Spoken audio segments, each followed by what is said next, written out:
Hello! A lovely viewer sent me some happy mail, and of course I've got to open that on camera. I've also got a couple of other things to open as well. I thought I'd do it all today, so let's get into it! I'm always deeply honoured when someone takes the time to send me some happy mail, especially with postage costs these days. This has come from the United States, and first up is this little pad of agave watercolour paper by Hannah Mueller. I have seen this around, but I'd never tried it, and there's even a little painting in here which I just love, and I'm going to have to put that somewhere safe. Receiving viewer artworks always makes my day, and there's plenty of empty pages in there for me to have a go with this paper. Next up are two tiny little sketchbooks. They are so adorable. I'll just peel one out of the plastic so we can take a closer look. These are hardback books with a nice little fabric cover and an elastic band to hold it together, and inside it looks like watercolour paper. It's thick enough to be. I'm pretty sure that's 300 GSM. I'm not entirely sure if it's cotton or not because I didn't actually get to test them in this particular video. I have so much stuff to do, as you'll see, but I'm really looking forward to trying out those little sketchbooks. I've got many sketchbooks to finish, don't I? There was a handwritten letter which I'm just keeping for myself, and next is a little trinket, but first coffee. That's so cute. I've got that hanging up along with some other trinkets in my studio. I do love a trinket. Then there's a cute Christmassy paperclip. I like that one too. I'll have to find a use for that around Christmas time. There were a few items like tissues to stop things moving around, plus a pink cloth there. I'm sure I'll use that for cleaning things. A printout of a galaxy. I'm not entirely sure what that's supposed to be, if it's meant to be packaging or not. I'll take art inspiration from it. That was the wad of tissues in there. And then there's a couple of other items which are the main things that she sent. The viewer had tried her hand at making some mini palettes out of little tins. I'll open this one up, and inside are some empty pans, all in different sizes. They have magnets on the back, and I think these might have been prototypes for a project she'd tried which she didn't end up finishing. So she thought I might find some use out of these, and I'm definitely going to in this video. This one also has some other little pans. They'd fallen about a bit in transit, so I'm going to reorganize them all into a better order. This is everything that was in the box, along with the letter which is off camera. Thank you to the viewer who sent them to me. I'm going to have some fun with these right now. I reorganised the pans so they're in a better order. I fit 7 round ones into this one, and I've got a square one in the top as a mixing palette. And then I fit the rest into this larger rectangular tin, although I've ended up with one too many in the lid because side by side I cannot close the lid, so I ended up actually having to take the square one out. And I was just about to discover that right now. It's definitely not closing. I had hoped to get them all in so I'm not having one left over, but it's not to be, so I've just put the larger rectangular one as a mixing palette in the lid there, and now it closes so I can use that one. I'm really just going to focus on the circle today though, and I did find a home for this little guy as well.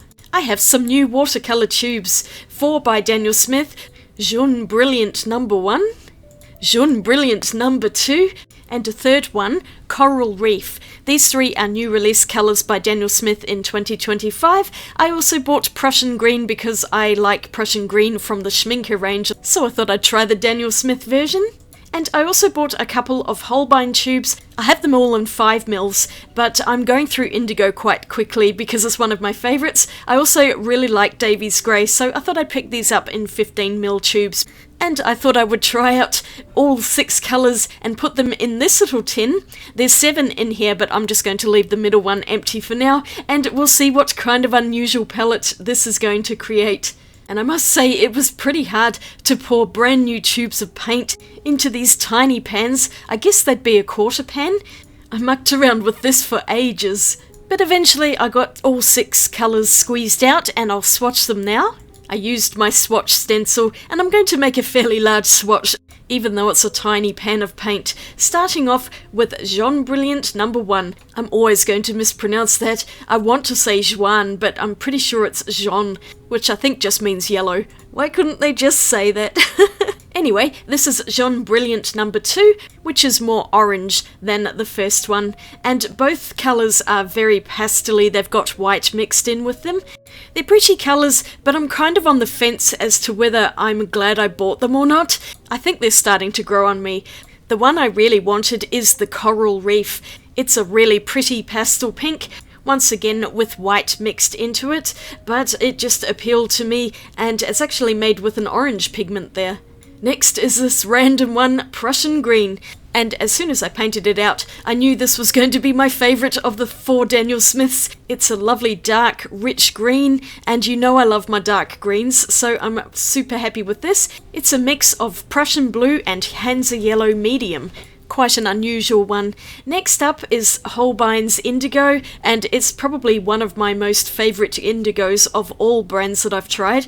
It's lovely in blue, but it gets really dark as well. I'll just paint out some mass tone here, so it's almost black when it's painted out darkly, but you could still see that lovely cool blue underneath. And last is the Davies Grey. I've just been obsessed with this colour lately. It's this really muted greenish grey colour, and it's so useful. It's also a lighter pastel shade, so I've got 4 pastels and 2 darker ones. Here's the first one, Jaune Brilliant number 1. It's a pretty butter yellow colour, and I actually prefer it to Jaune Brilliant number 2 because I find the overall colour more appealing. Although the Brilliant number 2 is okay, they actually go quite well together, especially with this third one, the Coral Reef, and I love this colour, it's so pretty. The 3 together make quite a nice trio. Definitely non-granulating and slightly opaque due to the titanium white. Then I've got the other 3 colours, which tend to the cooler end of the spectrum. Prussian Green is really lovely. I'm so glad I bought this one. It goes nicely with the Holbein Indigo, which you can see has dried a bit lighter, and I would probably add a few more layers if I wanted to get it really dark. And last is this Davies Grey. It's that lovely greenish grey, and it's a pretty one to go with these ones. So these actually complement each other quite well. I didn't really do this deliberately, it's just the way it's happened. I think the whole palette's interesting, and I'm not sure what I should put in for that 7th colour, so I'm just going to leave it for now. I need to paint with these, don't I? But firstly, I let the paints dry in the pans because it's just easier to activate them with water. That Prussian Green has shrunk considerably, but the other ones look pretty much the same. They're all pretty dry, and I luckily didn't pick up any on my finger doing this. I'd love to hear your suggestions for a 7th colour in this little palette. I picked up some of my brushes, some fairly small ones because I'm using a tiny palette, and I did pick up one slightly larger brush. Because I'd done this a few days later, I kind of forgot about the papers that were in the box, so I'm going to do my paintings in Becky's little sketchbook. This is another book which I received from Artex this year, and I've got this page on the left that I'd started painting and I had no idea what to do with it, so I think I'm going to finish it and then paint something on the right hand side too. Starting off with some lovely blurry footage here. Oh, I'm so good at doing that, aren't I?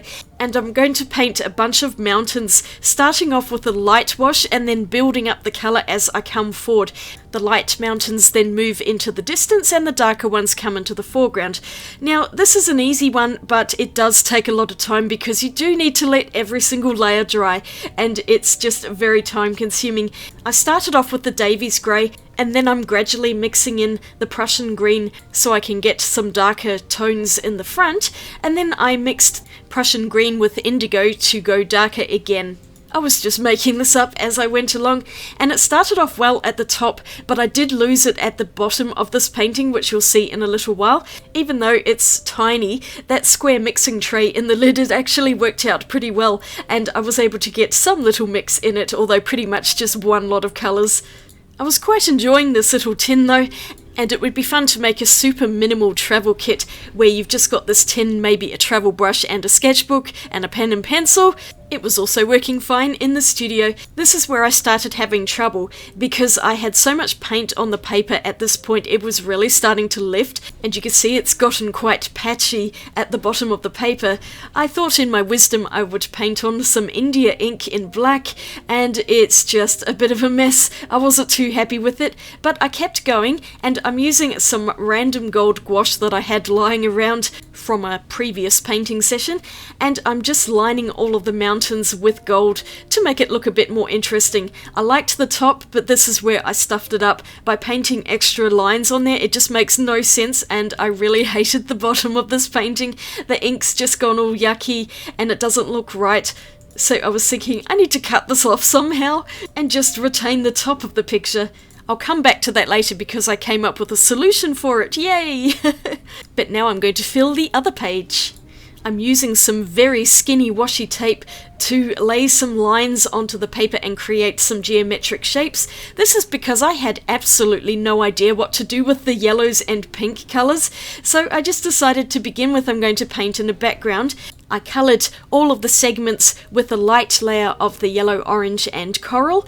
I diluted these down with water quite a lot so it's not their full mass tone. That's because I do want to paint over the top with some of those colours, and they are very light pastel shades, so there's only a minimal value range that I can achieve out of them.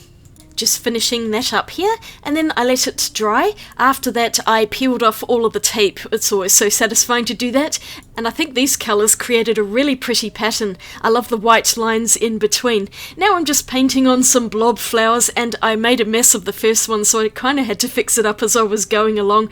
I really just couldn't think of anything, so I was just using my imagination to paint these kind of tulip looking flowers in.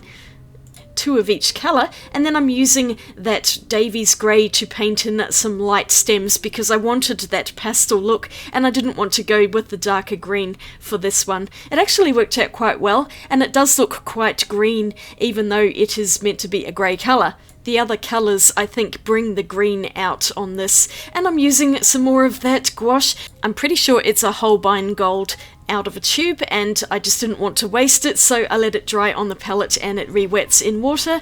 I was trying to tie the 2 pages together by having something in common, and in this case it's the gouache. It also helped to outline the yellow flowers, which weren't showing up very well, and it just helped to make everything look a bit more cohesive. I'm just adding a few lines to the leaves. I had to wait for some of them to dry before I could add the rest of the lines, and here is the finished painting. I love the background more than the foreground, but I think it's quite cute overall, and I like that you can see the background through the flowers as well because they're quite transparent even though they have white in them.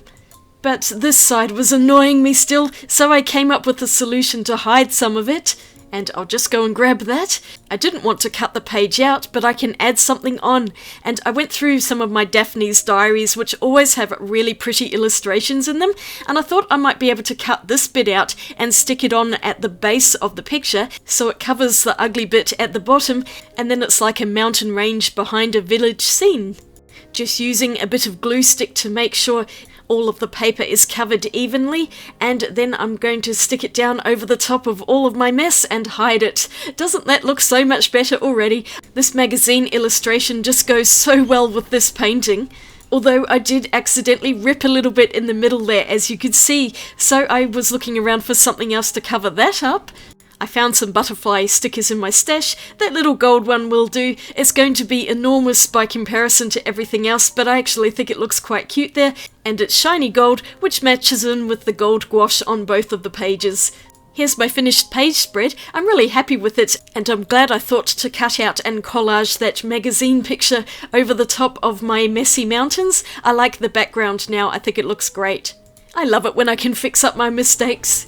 I had one more thing I wanted to do with the tin, and that's decorate the lid. I painted on some white gesso, and I'm going to use some paint markers to draw a little design on it. I'm just going for something simple. It's kind of a pink flower design. I started off drawing petals and I'm overlapping it because I ended up painting the entire lid with the gesso rather than just that inner circle part.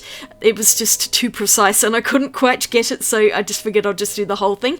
I'm glad I did actually, because the overlapping petals looks quite good in the end. And then I'm using a darker one to fill in all of those white spaces, and then I'll go in with some lighter colours to overlap the petals again. And it was one of those days where I was just making up everything on the spot, including those 2 pictures I did in the sketchbook. I just wasn't in the mood to look at references or anything. It's at that time of year, coming out of winter, where I always get really burnt out and tired. I think it's just because my vitamin D levels plummet, even though I'm taking supplements. It's just never enough, and it always takes me a while to recover from that. Once it gets sunny again and I get to sit out in it, I usually start to feel better. But yeah, I'm just tired at the moment. Life is busy as well, and that gets in the way sometimes of filming and scheduling, so I'm doing my best to stay on top of things and trying to give myself breaks whenever I can. I really enjoyed decorating this lid because I wasn't putting much pressure on myself. I was just relaxing and adding a few layers of different pinks, and now I'm just outlining everything with a silver brush marker. This one's from the set that has the interchangeable nibs. And really, I just like the brush ones. I wish they'd put enough of them in so I could put them on all of the pens. It's just so much easier to be precise with them. I actually have a couple of other sets of brush markers that I'm going to work with soon. I've really been into them this past year or so. Once it was all dry, I'm just covering with a layer of clear polyurethane, a nice glossy coat to protect everything and stop the paint from scraping off, and I just love how this looks now. I kept the base of the tin silver and just did the lid, but now it looks more interesting, and I have this cute little palette which I actually found really fun to work with. I still need a 7th colour though. This is what I've got done so far in this video, and I've got one of these little palettes in use. Of course, I have this other one which I haven't touched yet, and I do have some ideas for this in the future. I put that aside for the time being, and this is where I remembered the agave paper, and I should have done my paintings on that rather than in my sketchbook, but I might revisit that paper shortly, and I'll leave the little sketchbooks for now because I need to finish this one first. Moving on to the next package. This is the next installment in the subscription I bought this year from Derivan Matisse, and this is number 4 out of 6 of them. They arrive every 2 months, and I was a bit late showing this one, but better late than never, so I'll just pull out everything in the bag. The bonus item for this time is a collapsible plastic brush washer. I'll open that up in a minute. There's the box with the little paint tubes and some paperwork here. Pause to read it all. I'll just get everything opened up, and first is this collapsible brush washer. It looks like a Chinese lantern when you pull it out, if you can pull it out. This one was quite stubborn, and it took me ages to get it to work. I got there eventually though. It also comes with a little sponge inside. I always forget about the sponges. I was really struggling to get this open, and I decided once it's open I'm probably not going to close it again until I've used it properly in a future video when I use all of the paints together. It holds a lot of water though, and they are quite large and very light, so they're handy to travel with. Let's see which paints we have this month. Each box includes a medium, an experimental colour, and a colour from their regular range. So we have Rose Madder, Gel Medium, and Mars Black. And I'll just get the paperwork out so we can see some information about these ones. The test colour is the Rose Madder with a PV19. And then in their standard colour range is the Mars Black. And there's a little write-up on the pigment, which I will let you read because I'm far too lazy for that. And then there's a write-up on the Gel Medium and Gloss Finish.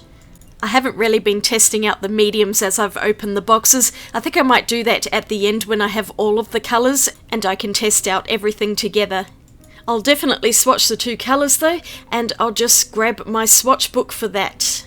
And opened up on the page where I've been swatching them all, you can see the other colours and a paw print where Trixie walked some paint onto there. I'll just stamp over the top and incorporate it into my swatch page here. I grabbed some water, and now it's time to open them. I always make a mess because they explode out of there. They're vacuum sealed.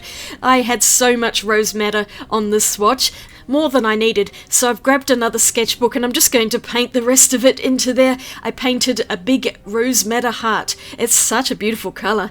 This is the experimental one, and I really hope they turn this into a readily available colour. I would definitely buy that one. You know I love my reds, and this one is particularly gorgeous. Got that pinky undertone to it, and it's incredibly vibrant. I had so much paint, so there was plenty to paint a large heart on this sketchbook page. I've actually almost finished the sketchbook. I will do a flip through at some point, but I have other videos that I want to make first. Look how pink the water's gone, and I was using the folding water bucket for that. Now to get this black out, and thankfully this one did not burst open everywhere, unlike the rose madder, so I was able to gently squeeze out a small amount of paint and use it for my swatch, not having to put it anywhere else. The brush I'm using is one I showed in my brush cleaner video. It's cleaned up nicely with that cleaner. And here are the two colours, a very rich Mars black and an even more beautiful rose madder. I really like these two. And here's the whole collection, except for that Mayan violet, which is an extra one I had.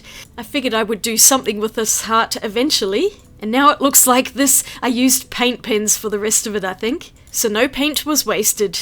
I have one more package to open. I ordered this from a local Melbourne company called Shimmer Drops. And a few years ago now, I actually painted out their advent calendar, which they had at the time, and they've since made an even bigger one. They specialise in handmade shiny paints, so you know I'm always going to be interested in them. They're very boutique and expensive because they are handmade, but they had a little bit of a sale on, and I thought it would be a good time to actually buy some more. The offer was spend X amount and get a free tin of shiny paints, which I think was worth $120, and I thought that might be worth having. It's all nicely wrapped here, and I was trying very hard to save that sticker so I could put it in my journal. And we'll just get this opened up so you can see everything. There was also a bonus item, which is a dot card featuring one of their colours from this year's upcoming advent calendar, and I wasn't expecting that at all. These are the things that I bought. Along with the pans of colours that they hand make, they also sell some of the pigments so you can make your own ones, and I'd been looking at this particular set for a while. It's not exactly cheap. I think there are about 6 of them in the set, and I ended up with 4 of the pigment powders. It was so hard to not buy them all, but I really was trying to stick to a budget here, if I can ever get this bag open. Each pot contains only about 1 gram of powder, but I think it's enough that I'll be able to make up a half pan or so. I'll have to dig out my gum arabic. This is loose pigment, which is also cosmetic safe, so you can put it on your skin, but I'm definitely going to make paints out of it, and it is beautifully chameleon. This one is Phoenix, which is a pink and orange, Dragon, which is kind of a goldy green, and that's not actually part of the set that I got the other 3 from. Medusa's stunning, a green and a blue, and lastly Siren, which is a bluey purple colour. So that was the mythology set, something like that. I'm not going to play with these today, it's far too much work to mix colours, but I just thought I would buy them and get them ready to do something with whenever I am in the mood to do so. And this is where I think this little Paul Frank tin will come in, because I could probably put the 4 pigments into those larger ones, and I have some other shiny powders which I might try to make up and add into the rest of those little circle pans. So this is an idea for the future. Who knows when that's going to happen? Let me know if you actually want to see that. And now it's time to open the free gift, which is what prompted me to buy the pigment powders in the first place, because I really wanted this tin too. It's so beautifully packaged. I hate to rip that paper, but it's just the only way to get it open. This is such a cute little tin. The sticker is actually on the bottom of the tin. I didn't realise this straight away, and I was trying to figure out how to open it. Yes, we got to turn it over. So this is the top of the tin. It's plain black. Maybe I'll decorate that too at some point. And then it's completely full of paints in this plastic insert that I've seen around quite a few places, but they filled it right up, and I just thought it seemed like a pretty good deal to get these for free. I'm just going to swatch them out, and I'm using the agave paper, woohoo! At least for the white one. I've got some Stonehenge for the black, and I'm just going to swatch on both. I'm using one of my stencils just to draw out a grid, and shiny paints always need to sit with water on them for a while before they will properly activate, so I'm just doing that, dripping some water on, and once I get to those they should be nice and easy to lift up. So just getting that stencil on there. It's not exactly right, but it's close enough, and I was so impatient at this point. I just really wanted to swatch them out, and that stencil worked out well because there's a nice gap between each one, and I'm not going to have the paints running into each other.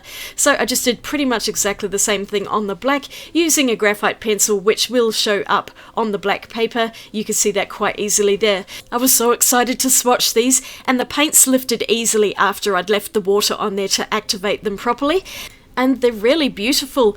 They're heavily pigmented with a lot of mica shine in them, and I was just swatching them out on both white and black because some of them are kind of a duochrome, so they look like one colour on white, but then when you paint it on black it's completely different, like this purpley one here. It's so fascinating how they change colour depending on the background. I'll link Shimmer Drops in the description below so you can check them out. They are a Melbourne-based company, but according to their website, they ship Australia-wide and internationally. If you click on the shipping link, you'll see all of the prices for around the world, how much it's actually going to ship, which I think is really great because then you know exactly how much money you're in for before you start ordering stuff. So these are definitely handmade boutique and they come with the price.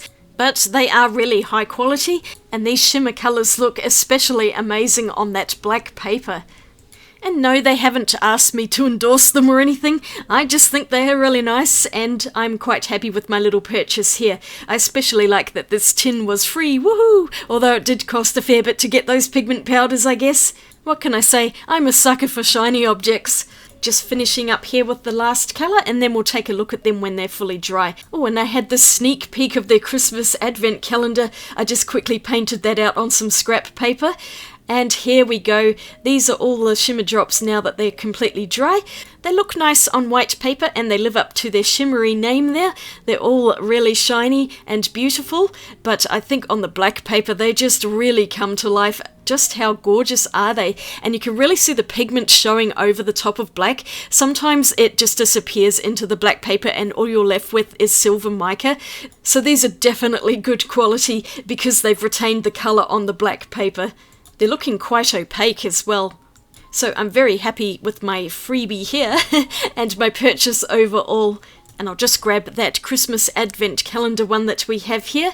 A lovely pink shimmer. I think it's really pretty and it looks amazing on black. I might need to check it out when they actually release it on pre-order. It's probably going to be out of my price range though, but you never know, I might be able to scrounge out some money for it. I'll see. I'm not making any promises just yet. But that's everything I've got to show you today. I hope you've enjoyed watching this video. A bit of variety with various mail that's turned up. I just love all of my tiny tins and I need to find a home for them. I have an idea for that too. Thank you for watching. I've had fun today and I hope you have too. Let me know what your favourite item is. And if you enjoyed this video, I'd really appreciate a thumbs up. You might also want to subscribe, and I'll have a couple of other videos up here for you to watch now. Have a fantastic day and I'll see you all again really soon in my next one. Swatch you later. Bye!